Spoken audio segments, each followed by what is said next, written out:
Suruhanjaya Pilihan Raya SPR perlu mewujudkan satu kaedah undi pos bagi membolehkan lebih 400,000 rakyat Malaysia termasuk pengundi Johor di Singapura untuk mengundi dalam pilihan raya negeri PRN. Ahli Parlimen Pasir Gudang Hassan Abdul Karim berkata, inisiatif berkenaan akan membolehkan rakyat Malaysia yang tidak dapat pulang mengundi akibat pandemik COVID-19 menunaikan tanggungjawab mereka. Katanya disebabkan pandemik COVID-19, ramai tidak akan pulang untuk mengundi kerana jika mereka balik akan tetap dikuarantin terlebih dahulu. Dan untuk itu SPR diharap dapat menyediakan kaunter untuk kemudahan undi pos di Singapura. Dan untuk kita memahami lagi perkara ini dengan lebih lanjut, kita bersama dengan penulis buku Pilihan Raya Demokrasi Malaysia, Dr. G. Manimaran. Selamat tengah hari, Doktor. Selamat tengah hari, apa khabar? Baik, Doktor. Baik, Doktor. Kita faham, Doktor, ya, untuk seseorang itu melakukan undi pos, mereka perlu dikategorikan sebagai pengundi tidak hadir terlebih dahulu. Jadi, bagaimana langkah mengesan lebih ramai pengundi tidak hadir ini bagi membolehkan mereka menjalankan tanggungjawab dengan melakukan undi pos, terutamanya rakyat Johor yang berada di Singapura ketika ini, Doktor? Ya, kali ini berbanding dengan dua pilihan raya negeri, termasuk yang Sabah, Melaka dan Sarawak. Kita ramai melihat bahawa kali ini ada keunikan sedikit. Sebab apa?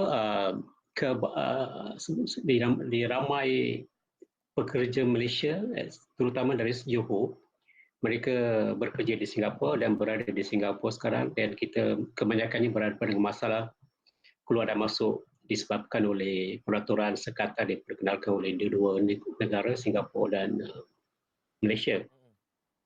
Dalam keadaan melihat begitu, dalam lebih kurang setengah juta, hampir setengah juta yang dikatakan pengundi yang layak berada di Singapura dan mereka layak untuk mengundi dalam pilihan raya negeri Johor.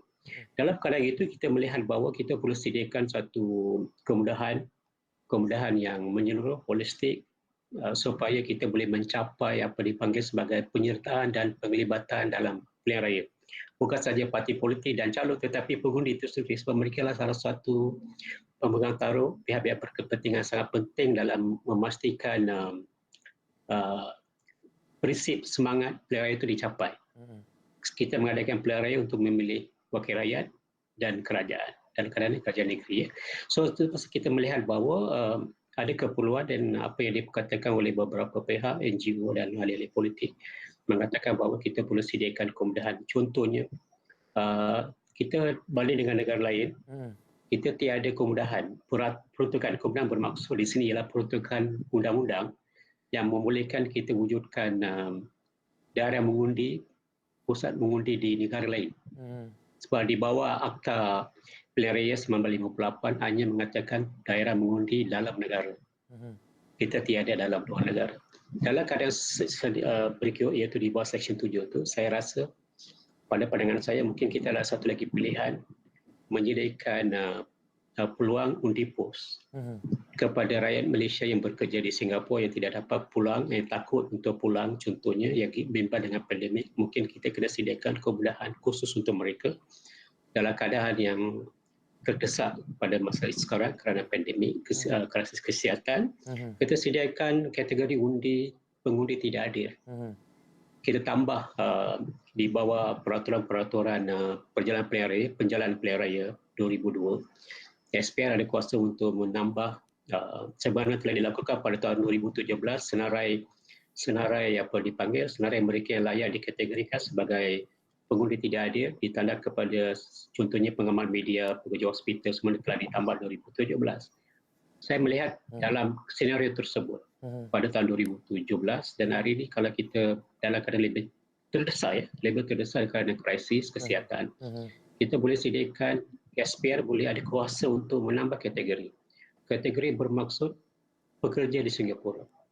Mungkin pekerja di luar Singapura pun mungkin, macam di Taiwan ke di Hong Kong sebagai contoh, mungkin boleh disediakan peluang-peluang untuk mereka mengambil bahagian dalam pilihan raya dalam sebagai seorang pengundi yang layak. Ia sangat penting juga kerana kita baru-baru ni, SPR baru-baru ni telah kuatkuasakan pelaksanaan undi automatik. Bermaksud saya rasa semua orang pekerja yang tak pernah daftar sebelum ni pun, yang bekerja di Singapura semua dah layak jadi pengundi. Bermaksud kita kena sediakan. Bermaksud ada keperluan khusus sekarang itu. So, satu lagi saya melihat SPR juga boleh, saya rasa boleh melantik, kita jadikan kita punya Suruhanjaya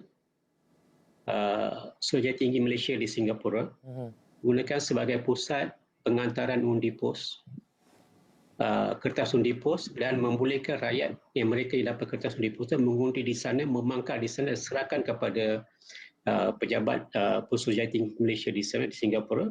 SPR boleh melantik ketua Pusatjaya Tinggi sebagai aro. Aro, mereka terima kertas undi di sana, kita hantar ke sana, kita terima di sana.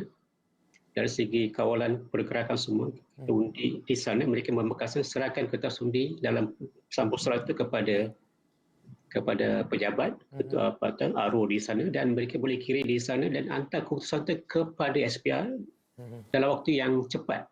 Baik. Dalam waktu yang cepat, kita cuma dalam minimum kalau katakan kempen 11 hari, kita di 11 hari kertas undi dihantar dan dipulangkan dengan segera. Keputusan itu dipulangkan dengan segera ke pejabat SPR. Baik.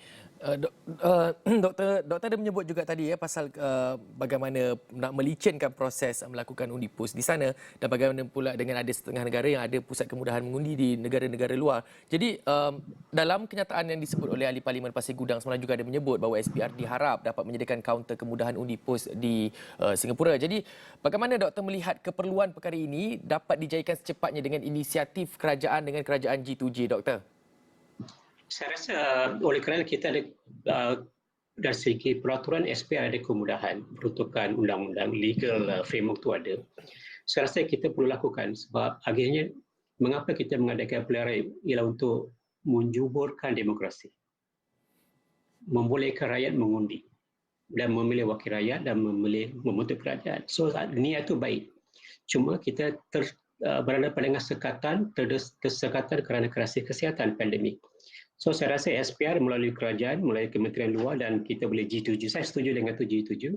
Kita boleh adakan, kita sediakan peluang tersebut dan kita bawa ke kertas undi itu dari sana ke sini sebab banyak ruang yang kita boleh selesaikan di bawah G2G. Antara kerajaan dan kerajaan ini adalah demokrasi dan kita sediakan. Kita kena menerokai semua perkara-perkara ini. Sebab itu dalam masa kami dalam menyediakan laporan sistem penambahbaikan sistem undang-undang pilihan raya, dalam laporan yang kita serahkan kepada kerajaan tahun 2020, satu perkara yang kami cadangkan ialah membolehkan pengundian itu dibuat di negara lain, di tempat mana rakyat kita bekerja, berada, termasuk mereka yang pergi untuk perniagaan dalam jangka pendek. Bermaksud di Singapura, Indonesia, Thailand, UK, ramai yang pergi ke UK di Amerika Syarikat, student kita yang belajar. Kita minta kita sediakan peruntukan. Kita pindah undang-undang yang sedia ada, iaitu saya sebutkan saya tadi, Seksyen 7 Akta Pilihan Raya 1958, kita pindah, membolehkan. Kita sediakan semua segala kemudahan kepada setiap. Kita akan capai 24 juta pengundi tak lama lagi. Baru kita menambah jadi 58 juta kepada 21, 28 juta dalam beberapa tahun lagi. So kita perlu sediakan, kalau boleh, saya pandangan saya, kalau boleh kita perlukan benda itu dipindah dengan segera, kalau boleh next parliament sitting. Parlimen sitting akan datang bulan Februari hingga Mac tu, kalau boleh kita tidak tahu pilihan raya umum ke-15 akan diadakan bila. Ramai kata dalam waktu terdekat. So kita ada satu sitting dalam waktu terdekat. Mungkin kita boleh memindah semua segala peraturan, keperluan, kemudahan yang diperlukan, legal framework yang kita perlukan, rangka keperluan yang kita perlukan. Kalau boleh kita gunakan sitting akan datang untuk menyiapkan SPR ke arah itu. Baik, terima kasih Dr. J. Manimaran yang merupakan penulis buku Pilihan Raya Demokrasi Malaysia atas penjelasan tersebut. Terima kasih sekali Doktor dan terima kasih atas kesudian bersama dengan kami di waktu ini.